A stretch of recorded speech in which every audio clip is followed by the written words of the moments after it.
지난주에 우리가 우리의 죽음의 문제를 한번 생각해 봤어요. 우리 인간의 죽음이 뭐 때문에 왔죠? 네, 죄 때문에 왔어요. 본래 아담과 하와는 죽지 않는 존재로 하나님이 지어 놓으셨기 때문에 그들은 죽지 않는 존재였습니다. 그런데 하나님이 선악과를 따먹으면 죽는다 하고 아주 강한 경고 메시지를 주셨는데 그 말씀을 어겨버리고 죽는다는 걸 무시해버리고 선악과를 따먹었죠. 결국 여러분 죽음이 찾아왔어요.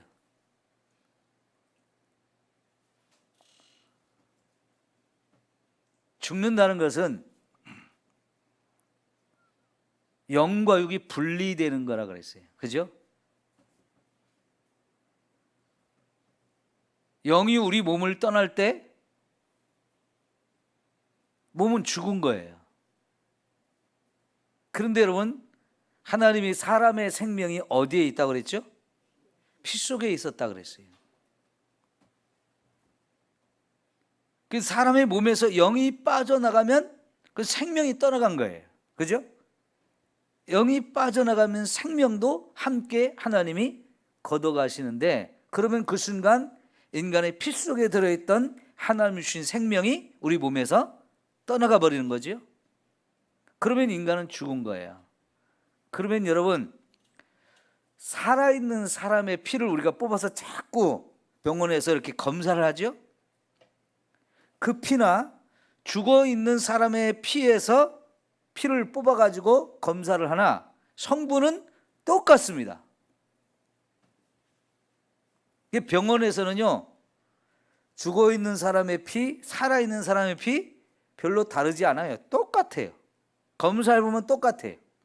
그런데 실제로는 그 피 속에 있는 생명이 빠져나갔기 때문에 그 죽은 거예요. 자, 여러분 죽은 사람의 피를 다른 살아있는 사람의 몸에 수혈하면 살까요? 사실은 못 삽니다. 죽어있는 사람의 피는 생명이 없기 때문에 수혈을 할 수가 없어요. 그래서 죽어있는 사람의 피는 제일 먼저 피부터 썩기 시작하죠. 피가 썩어요. 왜요? 생명이 없기 때문입니다. 그게 이제 우리의 죽음이라고 이렇게 설명을 드렸는데 예수님도 이 땅에 오셔서 죽음을 당하셨습니다. 예수님도 죽음을 당하셨어요. 그런데 여러분 예수님이 하나님의 아들이잖아요. 그리고 그분은 죄가 없는 분이라고 했거든요. 여러분 요즘 우리가 이제 히브리서를 보잖아요. 베드로서 바로 앞에 히브리서가 있는데 히브리서 7장을 한번 볼게요. 히브리서 7장 26절 볼게요.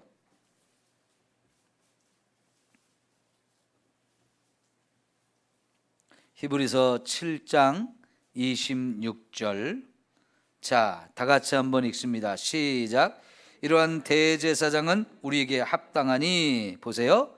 거룩하고 악이 없고 더러움이 없고 죄인에게서 떠나시고 하늘보다 높이 되신 자라 그랬어요. 자, 예수님에게는 거룩하고 악도 없고 더러움도 없고 죄인에게서 떠나 계신 하늘보다 더 높이 계신 분이라고 나와 있어요. 그러면 여러분 예수님 죄에서 떠나 계신 분이라면 예수님 죽어야 되는 분이에요? 죽지 않아도 되는 분이에요? 우리 인간의 죽음은 죄 때문에 오는 거라고 그랬어요. 그죠? 죄 때문에 우리 인간이 죽는 건데 예수님은 죄가 없다잖아요. 그러면 예수님은 안 죽어도 되는 분이거든요. 그죠? 그런데 놀랍게도 예수님은 죽으셨어요. 왜 죽으셨느냐? 오늘 그 부분을 함께 살펴보려고 하거든요. 자, 죄가 없었기 때문에 안 죽는 분이에요. 죽을 수 없는 분이에요. 안 죽어도 되는 분이에요. 죽음이 와도 죽음이 피해가야 되는 분이에요. 그런데 예수님은 굳이 죽는 길로 가셨고 살 수 있는데도 죽음을 선택하셔서 죽음을 당하셨어요. 예수님 십자가 위에 이렇게 매달렸을 때 그 앞에 있는 사람들이 예수님을 향해서 야, 거기서 내려와 봐. 그러면 네가 정말 하나님의 아들이라는 걸 내가 믿을게 하면서 예수님을 조롱했어요. 그때 여러분 그 말을 듣고 예수님이 내려올 수 있었을까요? 없었을까요? 하나님의 아들이신데요. 못 박힌 거, 손에 못 박힌 거, 발에 못 박힌 거 얼마든지 자기 힘으로 다 빼버리고 십자가에서 내려와 가지고 예수님 십자가 못 박은 인간들 다 뺨 한 대씩 때려주고 그 사람들 오히려 십자가에 못 박을 수도 있는 분이에요. 그러죠? 근데 그 말에 예수님이 그래? 근데 한번 증명해 보일게 하면서 딱 내려왔다면 어찌 됐을까요? 저와 여러분을 구원하는 일은 안 되는 거예요. 예수님께서는요, 저와 여러분을 구원해 주셔야 했기 때문에 끝까지 그 모든 걸 참으면서 죽음의 길로 가셨어요. 안 죽어도 되는 분이 죄가 없었기 때문에 유대인들에게서나 로마 사람에게서나 죄가 없으신 분이에요. 그럼에도 불구하고 그분이 굳이 죽음을 선택하시고 죽음의 길로 스스로 가시면서 얼마든지 살 수 있는 기회가 있었는데도 불구하고 그 기회 다 내려놓고 죽음의 길로 가셔서 결국은 죽음을 당하셨거든요. 자, 그 부분을 오늘 우리가 살펴봐야 되는 거예요. 여러분, 저와 여러분은 죽을 수밖에 없는데도 불구하고 안 죽으려고 발버둥 치잖아요. 그죠? 언젠가 저와 여러분은 죽음이 찾아와요. 근데 그 죽음을 할 수만 있으면 피하고 싶고 죽지 않고 싶어서 멀리 도망가고 싶고 죽음을 물리치고 싶어. 죽지 않을 수 있다면 그 길을 다 선택하고 싶은 게 우리들인데 왜 예수님은 반대로 죽지 않아도 되는 분이, 죽음을 피할 수 있는 분이 굳이 죽음을 선택하고 그 길로 가시나요? 그 부분이 우리가 깊이 생각해야 할 부분이라 하는 거지요. 자, 여러분 이제 히브리서 2장을 볼게요. 2장 14절부터 18절까지예요. 히브리서 2장 14절에서 18절까지 한 절씩 교독할게요. 자녀들은 혈과 육에 속하였음에 그도 또한 같은 모양으로 혈과 육을 함께 지니심은 죽음을 통하여 죽음의 세력을 잡은 자 곧 마귀를 멸하시며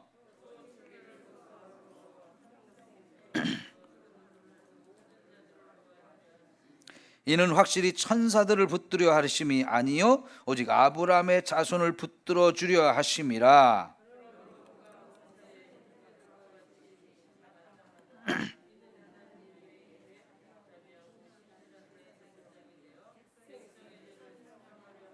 다 같이 그가 시험을 받아 고난을 당하셨은즉 시험 받는 자들을 능히 도우실 수 있느니라. 아멘. 자, 보세요. 저와 여러분은 혈과 육을 가지고 있죠. 그리고 이 혈과 육을 가지고 있다는 것 때문에 사실은 이 땅의 삶이 힘들어요. 오늘도 여러분 많이 더우셨죠? 더우니까 어때요? 기분 좋아요? 더운 것처럼 우리 힘든 게 없어요. 그죠? 날이 더우면 정말로 우리가 사는 게 힘들어요. 왜 더운 게 힘들까요? 네? 우리 육체가 그걸 못 견디기 때문에 그래요. 육체가 못 견디니까. 육체는 그게 한계예요. 너무 추워도 안 되고 너무 더워도 안 되고 우리 인간의 육체는 그 한계가 있어요. 그럼 이 육체를 가지고 산다고 하는 것은 이 땅에서의 삶에 그만큼 고난이 있고 아픔이 있고 어려움이 있는 거예요. 만일 저와 여러분이 육체가 없고 영만 있다면 춥든지 덥든지 아무 상관없어요. 그죠? 근데 우리는 육체를 가지고 있기 때문에 더워도 힘들고 추워도 힘들고, 그래서 지금 에어컨을 시원하게 틀어놓고 예배 드릴 때 방해 안 받으려고, 말씀에 집중하면서 은혜 받으려고 돈 들어가지만 에어컨을 트는 거 아니에요? 그죠? 네. 근데 또 이렇게 에어컨을 틀어놓고 보면, 아유 목사님 나는 에어컨 힘들어요. 몸이 또 에어컨을 못 견디시는 분들이 있어요. 그래가지고 에어컨 바람이 안 오는 대로 피해서 그냥 앉아 있거나, 아니면 이 여름에 더운데도 굳이 에어컨 바람을 좀 막으려고 위에 겉옷을 하나 더 가지고 와서 그걸 입어야 되는 사람들이 있단 말이에요. 이게 다 뭐 때문에 그럴까요? 육체를 가지고 있기 때문에 그래요.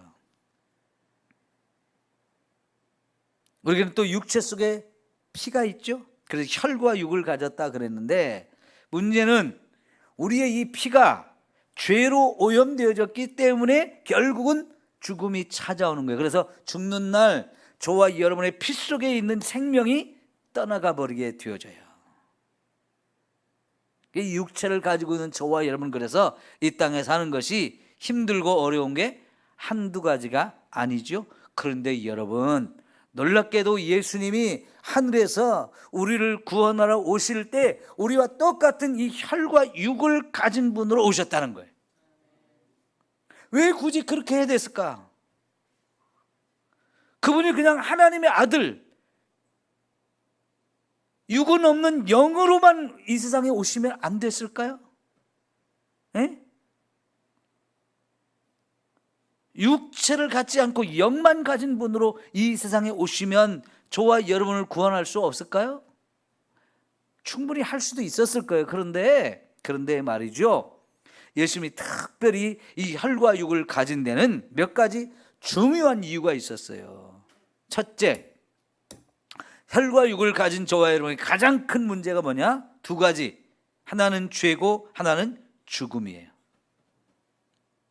이 혈과 육을 가진 저와 여러분에게 죄와 죽음의 문제는 피할 수가 없어요. 특별히 우리가 죄를 짓는 많은 것 중에 뭐와 연결이 되냐면 우리 육체와 연결이 돼 있어요. 육체와. 여러분, 육체 때문에 죄를 짓는 게 많아요. 그래서 갈라디아서 5장에 보면 성령의 소욕과 육체의 소욕이 우리 안에 있을 때 육체가 우리를 자꾸 끌고 와서 죄를 짓게 하는 부분이 있고, 성령께서는 그와 반대로 나를 따라오너라 하면서 우리가 육체를 따라갈 때 그 길로 가지 말고 나를 따라오라 하면서 성령이 나를 이끌어가는 이 두 가지가 우리 속에 싸움이 있다고 그랬지요. 그 로마서 7장에서도 바울이 고민하는 게 바로 그거예요. 마음으로는 하나님의 법을 따르려고 하는데 내 육체가 죄의 법으로 나를 끌고 가서 자꾸 죄의 법에 굴복하게 만든다. 이게 예수 믿는 우리에게 가장 큰 고민거리예요. 그래서요, 이 육체가 저와 여러분을 자꾸 죄를 짓게 하는 굉장히 큰 도구예요.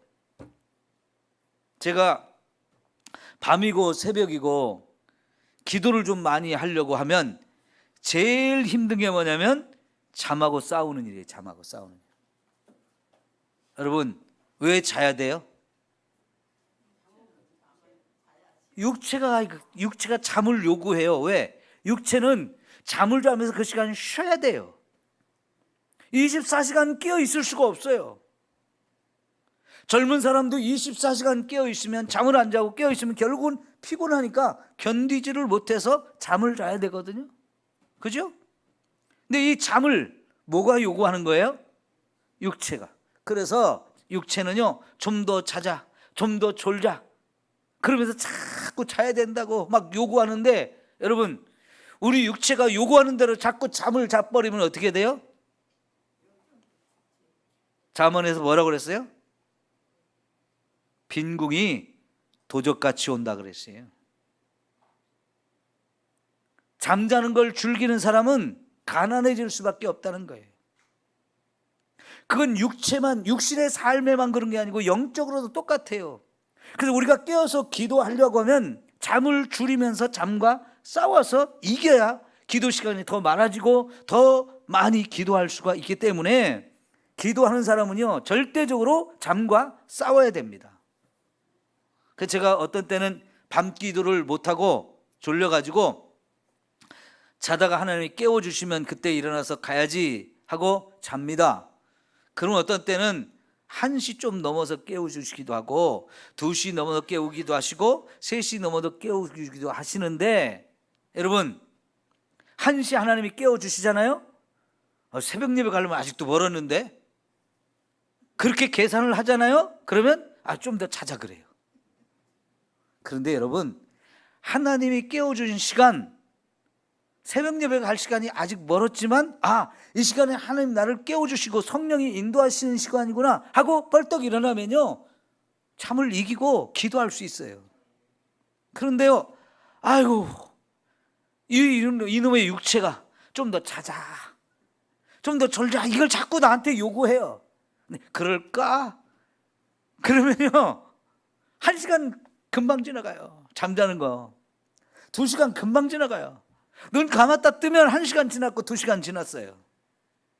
그러면 또 잠자느라고 기도 시간이 1시간이 더 빼앗겼고 2시간을 빼앗긴 거예요. 근데 이거를 매일 싸워야 돼요. 여러분 육체는요 자꾸 저와 여러분 하나님부터 멀어지게 하고 죄를 짓게 만들어요. 음란과 간음도 다 육체가 원하는 거고요. 그리고 욕심을 부리는 것도 다 육체가 원하는 것 때문에 그래요. 육체는요 힘든 거 싫어해요. 고난받는 거 싫어해요. 편하게 살려고 해요. 그런데 믿음을 가지고 살려고 하면 그런 걸 참아야 되고 그걸 이겨야 저와 여러분이 성령이 인도하시는 대로 따라가면서 내 영혼이 기뻐하는, 하나님이 기뻐하는 그런 삶을 살 수 있는 거거든요. 그러니까 육체를 가지고 산다는 것은 저와 여러분이 이 육체와 싸워야 될 일이 많고 이 육체를 이기지 못함으로 죄 짓는 것도 너무나 많기 때문에 이 육체가 한계가 너무나 많아요. 근데 예수님도 놀랍게 우리와 똑같은 육체를 가지고 이 세상에 오셔서 어린아이로 태어나고 자라고 또 그 몸을 가지고 한평생을 사시다가 결국은 죽음을 당하셨어요. 근데 아까 말씀드렸죠, 안 죽어도 되는 분이라고. 죄가 없기 때문에 안 죽어도 되는 분인데 굳이 그분은 죽음을 선택하시고 죽음의 길로 스스로가 가셨어요. 왜 그랬는가? 저와 여러분의 가장 큰 문제인 죄와 죽음의 문제를 해결해 주려고 그랬던 거지요. 왜요? 여기 14절과 15절에 보니까 죽음을 통하여 죽음의 세력을 잡은 자 곧 마귀를 멸하시며 또 죽기를 무서워함으로 한평생 매여 종노릇하는 모든 자들을 놓아주리 하심이라. 여러분 마귀가요 죽음이라고 하는 무기를 가지고 저와 여러분을 자꾸 위협해요.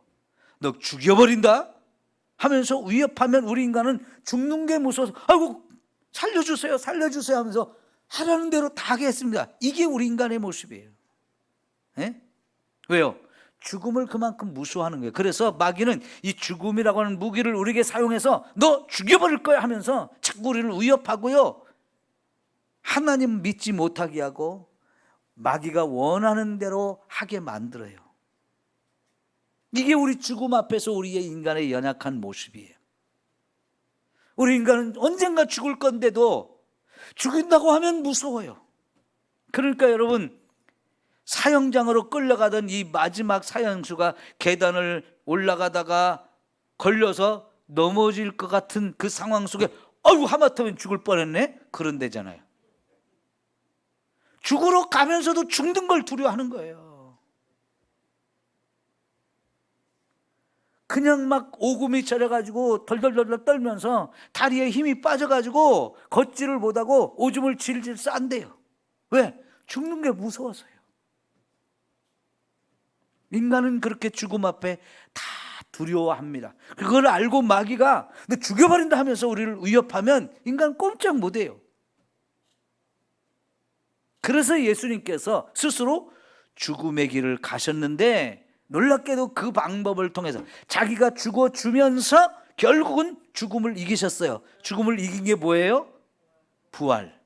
그래서 고린도전서 15장 58절인가 거기 보면 사망아 너의 이기는 것이 어디 있느냐 하면서 이제 부활하신 예수님과 그 부활하신 예수님을 믿는 우리가 죽음을 향해서 선포할 수 있게 하는 거예요. 너 까불지 마. 네가 누구를 이길 수 있겠어?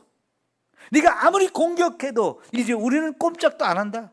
우리는 그게 무섭지 않다 하면서 사망아 너의 이기는 것이 무엇이냐 하면서 죽음을 향해서 담대하게 이제는 우리가 선포할 수 있게 되어져요. 왜? 예수님이 죽음을 이기셨고 그 예수님이 저와 여러분을 죽음의 자리에서 살려주시기 때문에요.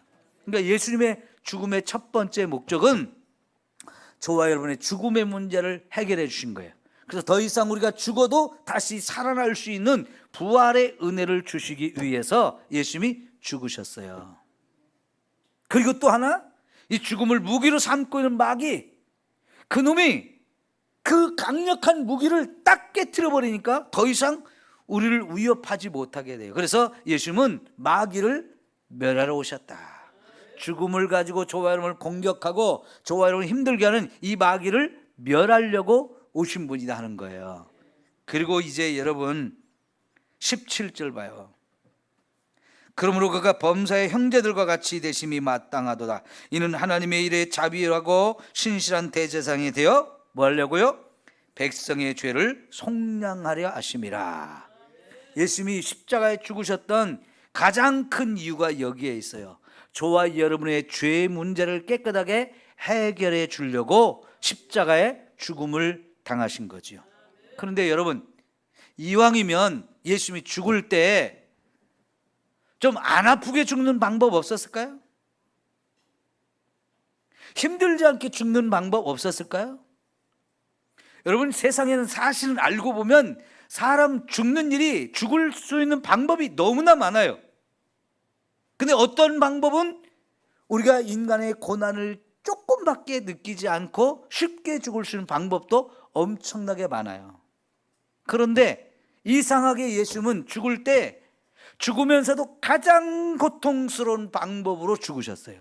그게 바로 십자가에 못이 박혀 죽는 거였어요.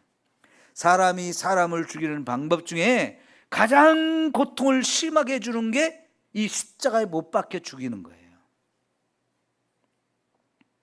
그래서 원래는 이 사람을 십자가에 못 박아 죽이는 방법이 페르시아라는 나라에서부터 만들어진 처형법인데요. 이게 너무나 잔인하고 사람이 너무나 고통을 주기 때문에 다른 나라에 전해지긴 했지만 다른 나라에서는 이렇게 사람 죽이면 안 된다고 반대가 심했어요. 근데 로마도 이 사형법을 받아들이기는 했지만 아주 극소수의 일부 사람들에게만 선별적으로 십자가에 못 박아 죽였거든요. 그런데 어쩌면 예수님께서 그렇게 십자가에 못 박아 죽임을 당했을까요? 사실 그렇게 죽임 당할 만큼 끔찍한 죄를 지은 것도 아니고요, 잔인한 죄를 지은 것도 아니고 로마의 반역죄를 지은 것도 아니었어요. 그런데 이상하게 예수님은 그렇게 가장 끔찍하게 죽음을 당하시는, 고통을 당하는 죽음을 당하시는데, 거기에 고통도 당하시지만 그 방법은 예수님의 몸에 있는 모든 피를 한 방울도 남기지 않고 다 쏟아 놓아야 죽는 방법이었어요. 그러니까 예수님이 이렇게 십자가의 죽음을 당하셨던 이유는 죽으면서 자신의 모든 피를 다 흘리기 위해서 이 방법으로 죽음을 당하신 거예요. 우선 예수님의 머리에 가시면류관을 씌웠죠. 예수님의 온 몸에 채찍을 내려쳐가지고 온몸을 다 갈기갈기 찢었단 말이죠. 그때 사실은 예수님의 피가 너무 많이 흘렸어요. 그래서 예수라고 하는 영화를 여러분이 보신 기억을 떠올리시면 예수님을 묶어놓고 채찍에 때릴 때 그 사방이 피로 아주 막 낭자하게 막 너무너무 피범벅이 되어 있는 모습을 여러분이 생각할 수 있을 거예요. 왜냐하면 그 채찍은 그냥 사람의 몸을 가죽끈으로 휘감는 정도가 아니고요, 휘감을 때 몸에 그 채찍에 박혀있는 쇠붙이가 몸을 탁 찢게 되어 있고 그것을 잡아 당기면서 의도적으로 몸을 찢는 거였어요. 이런 채찍을 예수님에게 내리치니까 그 채찍이 예수님의 온 몸을 갈기갈기 다 찢으면서 예수님의 몸 전체에서 피가 수없이 많이 흘러나올 수밖에 없었던 거죠. 그런 예수님의 몸으로 그 무거운 십자가를 지고 골고다 언덕을 올라간다고 했을 때 상처가 계속 막 그 무거운 십자가에 의해서 긁혀짐으로 인해서 아물 새가 없이, 피가 응고될 새가 없이 계속 피를 흘릴 수밖에 없는 상황이었잖아요. 그리고 십자가에 못세게로 예수님을 탁 박아서 매달아 놨을 때 예수님의 몸에서는 한 방울도 남김없이 다 모든 피를 쏟을 수밖에 없었던 거지요. 여러분, 못세게로 예수님의 몸을 이렇게 지탱해 놨을 때 우리도 이렇게 그냥 맨손으로 벌을 주면서 손 들고 있어 5분 들고 있을까요? 여러분, 쉽지 않아요. 너무너무 힘들어요. 그런데 여러분, 이렇게 내가 빈손 들고 있는 것도 힘든데요, 철봉에 매달려 있으라고 하면 여러분 몇 분 매달려 있어요? 그건 더 못 견뎌요. 그죠? 철봉 붙들고 매달려 있으라고 하면 그건 더 못 있어요. 왜? 내 몸에 몸무게가 있으니까. 이 팔이 그걸 견디지를 못해요. 그러니까 여러분, 이 양손에 못이 박혀가지고 내 몸이 자꾸 이렇게 밑으로 처지는데, 그럴 때 이 못이 박혀있는 부분에서 얼마나 이게 고통이 오고 여기서 피가 쏟아져 나올 수밖에 없잖아요. 이 상처가 계속 못에 의해서 그냥 더 커지면 커지지 작아질 수가 없는 그런 상태. 그것도 여러분 발에 두 발을 겹쳐가지고 이렇게 못을 박아서 못 하나로 온 몸을 그 위에 올려놨다고 생각해 보세요. 그 몸에 내려치는 이 몸무게에 의해서 이 발에 가해지는 고통은 정말 견딜 수 없는. 왜? 그것도 뼈에 못을 박았으니까 뼈가 못하고 부딪히는 그 고통을 여러분 뭘로 이 설명을 할 수 있겠어요? 그 계속 온몸이 움직이면서 비비적거리면서 이 상처가 커지고 여기서 피가 끊임없이 흘러나올 수밖에 없는 상태였기 때문에 예수님이 이렇게 십자가라고 하는 곳에 죽음을 당하셨던 것은요, 자신의 몸에 모든 피를 다 쏟기 위한 거였어요. 왜 이 피를 우리에게 쏟아줄까요? 여기 있는 말씀도 백성의 죄를 속량하려 하심이라 그랬고요, 아까 우리가 베드로전서 1장 19절에서도 금이나 은같이 없어질 것으로 우리의 죄를 씻음 받은 게 아니라고 그랬죠. 오직 그리스도의 보배로운 피로, 그리스도의 보배로운 피로 우리의 죄를 씻을 수 있다 그랬어요. 다른 그 어떤 것으로 저와 여러분의 죄를 씻을 수 있다면 굳이 예수님이 피를 흘리지 않아도 돼요. 근데 예수님은 굳이 자신의 몸에 피를 다 쏟아서 저와 여러분에게 주시면서 이 피를 가지고 우리의 죄를 씻으라고 말씀을 하셔요. 자, 여러분, 예수님께서 죽기 전에 최후의 만찬을 하시면서 제자들에게 포도주를 나누어 주면서 이 포도주를 마시라고 하는데, 이거는 그냥 포도주가 아니고 사실은 이것이 예수님이 너희를 위해서, 내가 너희를 위해서 흘리는 나의 피다. 예수님의 피를 흘려 줄 테니까 이것을 마시라는 거예요. 그러면서 이 피를 먹고 마시지 아니하면 그 사람은 나와 상관이 없다 그랬어요. 예수를 믿는 모든 사람은 다 예수님부터 피를 받아야 되고 그 피를 마셔야 된다고 그랬어요. 그걸 위해서 예수님은 이렇게 피를 흘려 주신 거예요. 그러죠? 왜요? 그 피를 마셔야 저와 여러분의 모든 죄를 씻음 받을 수 있기 때문에 그런 거예요. 예수님이 죽으셔야 됐고 예수님이 피를 흘리셔야 했던 그 이유가 바로 여기에 있는 거예요. 한편으로는 죽음의 문제를 해결해주고, 또 한편으로는 마귀를 멸하시고, 그러나 가장 중요한 것은 저와 여러분의 죄 문제를 해결해야 죽음의 문제도 해결되는 것이고, 죄에 달라붙는 마귀도 쫓아낼 수 있기 때문에 그런 거예요. 여러분, 왜 마귀가 저와 여러분을 괴롭히는지 아세요?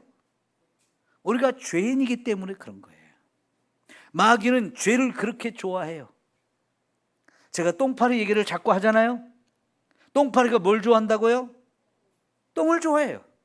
똥덩어리가 하나만 떨어져 있으면 똥파리는 아주 기가 막히게 냄새 맡고 달려와서 거기 붙어서 얌얌얌얌 쳐먹어요.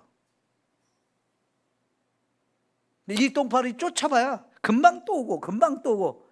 여러분, 파리 쫓아도 그거 가요 안 가요? 안 가죠? 제일 좋은 방법은 뭐예요? 똥덩어리 치우는 거예요. 네? 똥덩어리 치우면 마귀는 금방 날아가는데, 다시 말하면 저와 여러분이 죄가 있으면 마귀는 기가 막히게 알고 딱 와서 달라붙어가지고 저와 여러분을 괴롭히는 거예요. 그런데 이 마귀를 물리치는 제일 좋은 방법이 뭐냐? 예수님의 피로 저와 여러분의 죄를 씻음 받으면 마귀는 더 이상 있을 곳이 없어요. 그래서 떠나가요. 여러분, 마귀는 끊임없이 저와 여러분을 괴롭힙니다. 아까 죽음이라는 문제로도 우리를 괴롭히지만, 질병으로 괴롭히고요, 재산을 빼앗아가고요, 우리가 하는 일을 가로막고요, 실패하게 하고 실수하게 만들고 좌절하게 만들고 우울하게 만들고 짜증나게 만들고 화가 나게 만들고 죄를 짓게 자꾸 만들어요. 이 모든 것들이 마귀가 저와 여러분을 괴롭히는 건데, 여러분, 이걸 이기는 제일 좋은 방법은 예수님의 피로 저와 여러분의 모든 죄를 씻는 거예요. 그래서 여기 2장 18절에 뭐라고 그랬어요?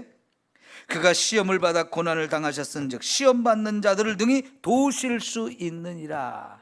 이 시험을 당한다, 육체로 인해서 고통을 당한다는 뜻이에요.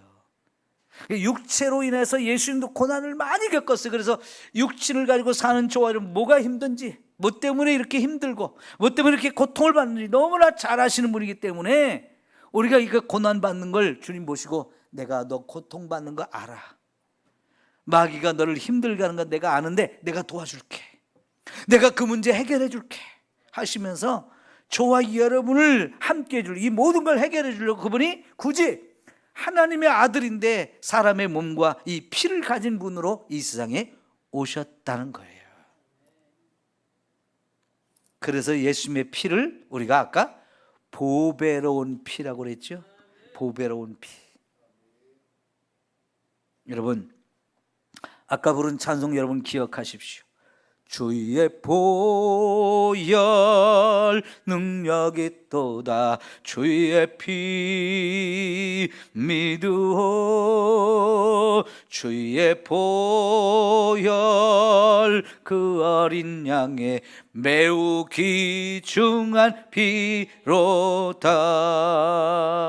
여러분, 주님의 보혈이 능력이 있습니다. 이 예수님의 보혈, 그 보혈을 믿으십시오.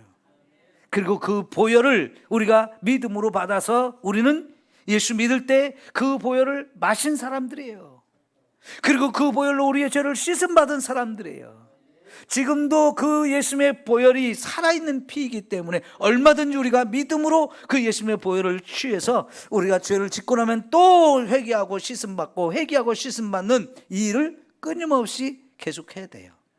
그럴 때 마귀가 떠나가고요, 저와 여러분이 육체로 인한 이 고난, 아픔, 슬픔, 이 우울하고 짜증나는 거 모든 걸 다 이길 수 있음을 믿습니다. 더우면 짜증나죠? 네? 더우면 짜증나요. 왜 그래요? 육체를 가졌으니까 육체가 그걸 짜증스럽게 느끼게 되고요, 그걸 또 마귀는 좋아해서 아우 자꾸 짜증내라, 자꾸 짜증내라, 자꾸 그래요. 사람들이 더우면 불쾌지수가 높아져 가지고 건드리면 쉽게 짜증을 내잖아요. 그죠? 그러니까 더울 때는 사람 안 건드리는 게 서로 좋아요. 신경 건드리면 그냥 짜증나요.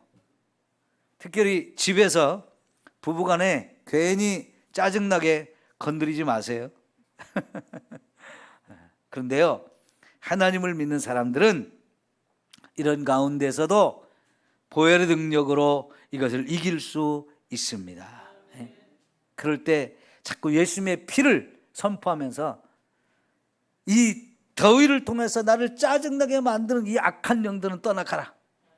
여러분 선포하면 여러분의 기분이 새로워지고 마귀가 떠나면서 감사와 기쁨이 주어집니다.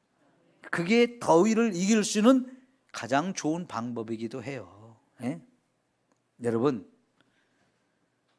선풍기나 에어컨이나 부채만 이 더울 때 도움이 되는 게 아니고요, 그보다 더 좋은 것은 예수님의 피인 줄 믿습니다.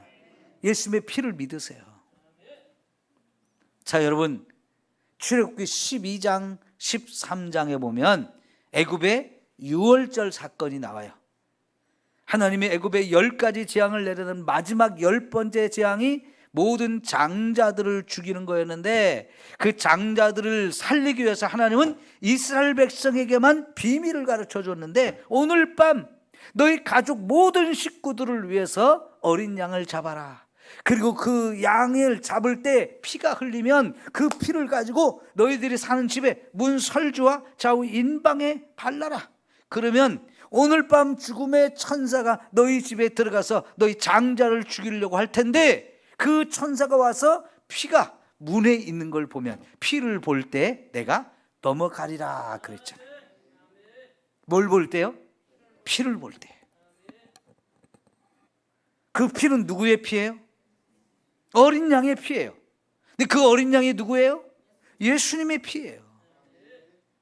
예수님이 저와 여러분을 위해서 대신 죽으시면서 그 피를 흘려주셨고, 그 피를 우리가 사는 집에 문설주와 인방에 바르면 죽음이 오다가도 피를 볼 때 넘어가리라는 거예요. 우리를 죽이러 오는 이 죽음이 우리를 찾아올 수 없게 막아주시고 방패가 되어주신다는 거예요. 그러면 죽음만 그러겠어요? 사탄이 오는 것도 피가 막아줍니다. 질병이 오는 것도 피가 막아줍니다. 가난이 오는 것도, 실패가 오는 것도, 저주가 오는 것도, 재앙이 오는 것도, 그 무엇이 됐든 예수님의 피가 저와 여러분을 보호하고 덮어주셔서 우리를 안전하게 하고 그 모든 것이 다 지나가게 하는 이런 은혜를 힘입게 할 줄 믿습니다. 여러분,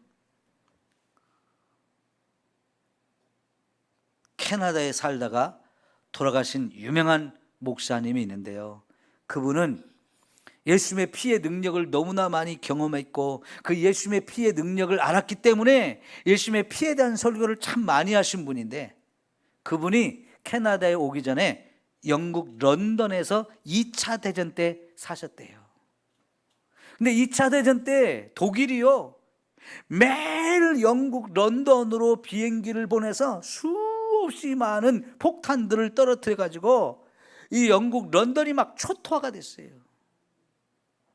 그럼 여러분, 독일에서 영국까지 비행기가 가려면 대서양 바다를 막 날아가 가지고 이제 영국에 가는데요, 그러면 영국에서 비행기가 오는 걸 미리 알고 공습경보를 울리는 거예요. 막 공습경보 사이렌을 울리면요, 사람들이 막 놀래가지고 이제 다 이제 지하 방공으로 도망가서 숨는데, 이 목사님 가족은요 도망가지 않았대요.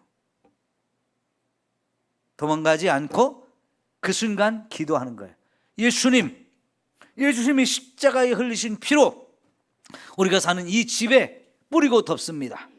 예수님의 피로 우리 집을 덮을 때에 이런 독일군이 와서 우리 집에 쏟아붓는 폭탄이 떨어져도 우리를 안전하게 지켜줄 줄 믿습니다 하면서 도망을 안 갔대요.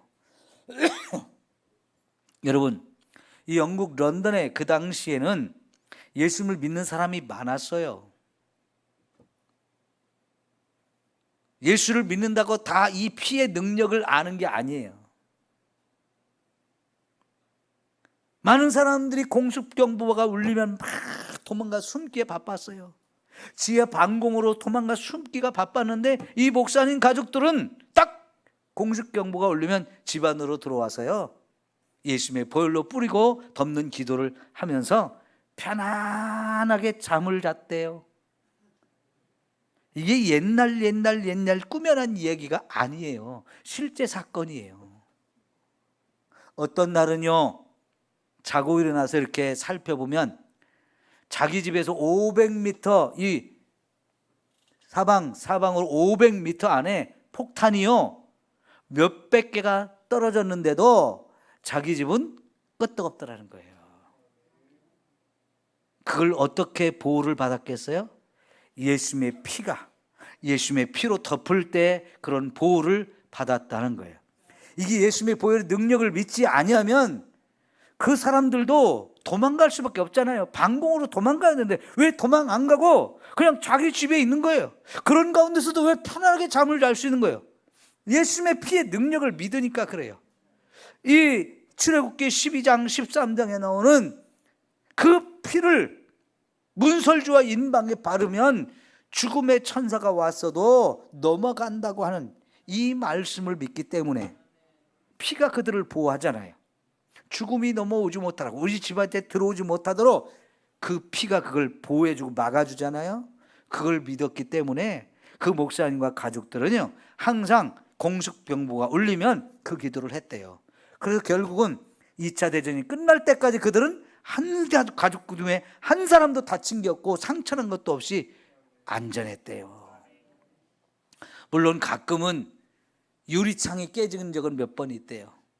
그런 걸 통해서 야, 이게 얼마나 무서운 일인지, 폭탄들이 떨어지면서 얼마나 무서운 일인지를 그들도 경험을 하게 하신 거죠. 그렇지만 유리창이 깨지는 정도로 끝나고 아무도 안 다쳤대요. 자, 지금 여러분, 러시아하고 우크라이나 사이에 전쟁이 지금도 진행되고 있는데 여전히 러시아가 우크라이나 그냥 막 공격을 퍼부어요. 폭탄들을 쏟아부어요. 그것도 그냥 군사시설에다가 폭격을 했다고 거짓말을 하는데 실제로 보면 아파트에 쏟아붓고 병원에 쏟아붓고 뭐 어린이집에 쏟아붓고, 그래서 일반 시민들이 막 죽는 거예요. 그럴 때 여러분 얼마나 그들이 두려울까요? 공습경보가 울리면 어디로 도망가야 될지 얼마나 난감해요. 도망 못 가는 환자들도 있을 거 아니에요. 그럼 그 사람들은 어떻게 됩니까? 떨어지면 그대로 죽는 거예요. 이 전쟁은 하나의 예지만 여러분, 우리 육체를 가지고 사는 저와 여러분, 이 땅에 살면서 끊임없이 이런저런 공격과 아픔과 슬픔과 고난을 당해요. 그럴 때마다 우리에게는 뭐가 있다고요? 예수님의 보혈이 있습니다. 예수님의 보혈이 있어요. 믿으십시오. 믿으십시오. 제가요, 우리 교회 와서 십자가 부흥회라는 걸 했잖아요. 처음 했을 때 제가 정말 어려웠어요. 십자가 부흥회를 앞두고 제가 마귀가 저를 공격하는데 그때 구하나사가 왔어요. 얼굴 오른쪽이 마비가 돼가지고 입이 만큼 삐뚤어졌는데, 야, 여러분, 설교자가 여러분 앞에 서서 이렇게 설교를 해야 되는데 이 말할 때마다 입이 삐뚤어진다는 게 얼마나 창피하고 부끄러운 줄 아세요? 그런데 십자가 부흥회를 한다고 선포까지 해놓고 다 준비하고 있는데 열흘 전에 그렇게 됐어요. 열흘 전에. 근데 놀랍게 또 입이 이만큼 삐뚤어져 가지고 제가 말을 해보니까요, 제일 하기 어려운 말이 뭐냐면 비읍, 피읍, 쉬우세요. 다 뭐냐? 십자가, 보혈, 피. 이 단어가 할 때마다 말이 새가지고, 바람이 새가지고 말이 제대로 안 나오는 거예요. 제가 그때 알았어요. 아, 이 십자가 부흥회를 앞두고 이 십자가 부흥회가 우리 성도들에게 엄청난 은혜를 주는 거기 때문에 마귀가 이걸 못하게 하려고 내 몸을 쳐서 공격하는구나, 이걸 알았어요. 그때 제가 뭐라고 그랬습니까? 십자가 부흥회를 앞에 두고 이런 일이 벌어졌는데, 여러분, 제가 그때 선포한 게 뭐냐면 부흥회 하기 전에 하나님이 이걸 고쳐줄 겁니다라고 제가 선포를 했어요. 저는 믿음이 있었어요. 그런데 여러분, 병원에 가니까 대책이 없어요. 왜 이런 병이 오는지 병원에서는 몰라요. 그냥 단순히 추측으로 아마 바이러스가 침투해서 그랬을 겁니다 하면서 바이러스를 죽이는 약을 줘요. 그건 추측이에요. 그러니 여러분, 그게 효과가 있나요? 없더라고요. 한의원에 갔어요. 한의원에 갔더니 와, 나는 태어나서 그런 뜸을 처음 떠봤어요. 여기 손목에다가 뜸을, 보통 뜸이 아니고요, 이만하게 떠가지고 이만하게 쑥을 갖다 놓고, 이거를요 그냥 뜨는 게 아니고요, 어느 정도 타들어가면 뜨거우니까 꺼버리잖아요. 안 꺼요. 사람 팔뚝을 잡고 안 끄는 거예요. 끝까지 타게 해요. 끝까지 그 뜨거운 그 큰 뜸이 끝까지 타게 하면서 마지막에 그 막 시뻘건 숱이 된 거를 꽉 살에다 눌러버리는 거예요. 왜요? 그만큼 여기에다 자극을 세게 줘가지고 이거를 해결하려고. 와, 근데 그걸로도 안 되니까요, 침을 놓는데, 마비된 이 얼굴에 침을 놓는데요, 얼굴은 바로 뼈가 있잖아요, 그죠? 피부 바로 밑에가 뼈예요. 다 뼈로 둘러싸여 있어요. 근데 침이 이렇게 안 들어가잖아요. 그럼 여기다 침을 놓는데 어떻게 꽂을까요? 옆으로 찔러요. 옆으로. 피부 속에다가 이렇게 옆으로 찌르는 거예요. 그러니까 뼈를 누를 수가 없으니까, 뼈를 뚫고 들어갈 수가 없으니까 피부 밑으로 옆으로 이렇게 찌르는데, 침도 보통 침이 아니고요, 깊이 들어가는 아주 긴 침을 찌르는데 이게 사람 환장하게 아파요. 여러분, 웃으면서 얘기하지만 너무너무 아파요. 그런 침을 놓는데 못 견디겠어요. 그렇다고 효과가 있느냐? 낫지도 않아요. 그 다음날 또 가려면, 한의원 가려면요, 이건 무서워서 못 가요. 뜸 뜨는 게 무섭고 침 넣는 게 무서워서 못 가겠더라고요. 그런데 놀랍게 하나님이 그때 문교환 집사님을 딱 보내주셔가지고, 문교환 집사님이 그걸 치료하는 방법을 알고 있었어요. 의활이라는 풀이 산에 많아요. 의활이라는 풀이. 그거 뜯어다가, 여러분 체했을 때 여기 침 넣는 데 있거든요. 여기 체했을 때 그 자리에다가 의활이 그 잎사귀를 탁탁 쪄가지고 거기다가 딱 붙여가지고 한 20분 정도 있다가 띄니까요, 물집이 쫙 그냥 풍선처럼 부풀어 오르는데, 그걸 터뜨리면 또 물집이 붙고, 또 물 터뜨리면 또 물이 나오고, 몇 번을 그렇게 터뜨리고 나니까 서서히 돌아오는데 일주일 만에 싹 나았어요. 왜 그런 일을 하나님이 경험하게 하셨느냐? 십자가의 이 은혜를 우리가 힘입으려고 하니까 마귀가 그렇게 싫어하는 거예요. 그걸 못하게 하려고. 그럼 결국 그걸 제가 고침을 못 받았으면 막 제가 엄청 고통을 받으면서 부흥회를 인도해야 될 거 아니에요. 그런데 그 부흥회를 인도할 때 제가 무슨 체면으로 여러분에게 예수님의 피를 믿으면 치유받았습니다, 예수님의 피를 믿으면 우리 죄사함을 받습니다, 이런 얘기를 어떻게 하겠어요? 이것도 치유가 안 됐는데. 그런데요, 예수님이 그걸 치료해 주셨기 때문에 저는 십자가의 은혜와 능력을 선포할 수 있었던 거고요. 물론요, 의활이라는 풀을 여기다 이렇게 해서 제가 치유를 받았지만, 제가 그 전에 이 병이 발병했을 때 제가 선포했잖아요. 부흥회 시작하기 전에 하나님 치료하신다고. 왜? 저는 믿음이 있었거든요. 이건 마귀가 나를 공격하는 것이지만 내가 이 십자가의 은혜, 보혈의 능력을 통해서 이거 치유받을 것이다 확신이 있었거든요. 그래서 제가 담대하게 선포를 한 거예요. 믿음이 없으면 그걸 선포를 못 하잖아요. 그죠? 근데 예수님의 은혜가, 보혈의 은혜가 저를 치료했어요. 그래서 십자가 부흥회를 했어요. 여러분, 내년부터 십자가 부흥회를 좀 제가 또 하려고 마음을 먹었는데요, 제발 여러분, 보혈의 은혜와 능력을 힘입으십시오. 죄송하지만 현실인데요, 사실인데요, 제가 다른 데서 십자가 부흥회를 했을 때보다 우리 교회에서 십자가 부흥회를 했을 때 여러분이 받는 은혜가 제일 적었어요. 왜 그래요? 믿음이 없어서 그래요. 이 십자가의 은혜, 보혈의 능력에 대한 믿음이 없으니까. 그렇게 십자가의 은혜에 대해서, 보혈의 은혜에 대해서 선포하고 부흥회를 3박 4일을 해도 마음이 안 열리고 은혜를 받지를 못하는 그런 모습에 저는 너무너무 안타까웠어요. 제가 십자가 봉해를 한 번 하고 끝냈나요? 3번인가 했어요. 그래도 여전히 은혜를 못 받는 사람들이 너무나 많아서 제가 많이 힘들었거든요. 여러분, 내년부터 다시 십자가 봉해를 1년에 한 번을 하려고 하는데 제발 믿음으로 참여하시고 사모하십시오. 오늘 이 밤에도 마찬가지예요. 제가 계속해서 이 금요일 저녁마다 이 보혈의 은혜와 능력에 대해서 지금 계속 설명하는데, 여러분, 예수님의 보혈의 은혜와 능력을 믿으십시오. 우리가 찬송만 입술만 가지고 주의 보혈 능력 있다고 암만 해봐야 그거 의미 없어요. 믿음으로 부르셔야 돼. 믿음으로. 그리고 정말 그 믿음으로 예수님의 보혈을 내가 마시고 그 믿음으로 내 몸에 뿌리고 바르면서 기도할 때에 그 보혈의 은혜가 여러분에게 실제로 임해서 놀라운 기적이 여러분에게 체험되어질 줄 믿습니다.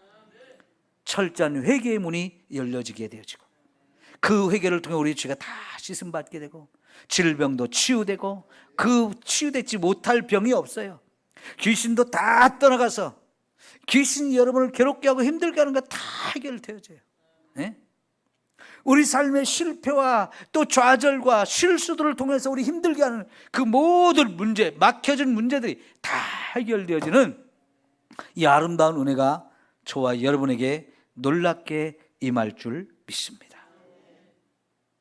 예수님의 피. 여러분 기도할 때 예수의 피 자꾸 선포하십시오. 예수의 피 하면서 여러분이 생각하는 그곳에 예수님의 피를 뿌리십시오. 예수님의 피를 바르면서 모든 것이 정결케 되어지고 모든 것이 씻어지는, 그래서 거룩해지는 은혜를 우리에게 허락하시면서 피 흘림이 없으면 죄사함도 없다 했고 모든 것이 다 피를 바르고 뿌림으로 정결케 되어진다고 말씀해 주셨어요. 이 피의 은혜와 능력을 여러분 절대적으로 믿으십시오. 그걸 체험하십시오. 기도합시다.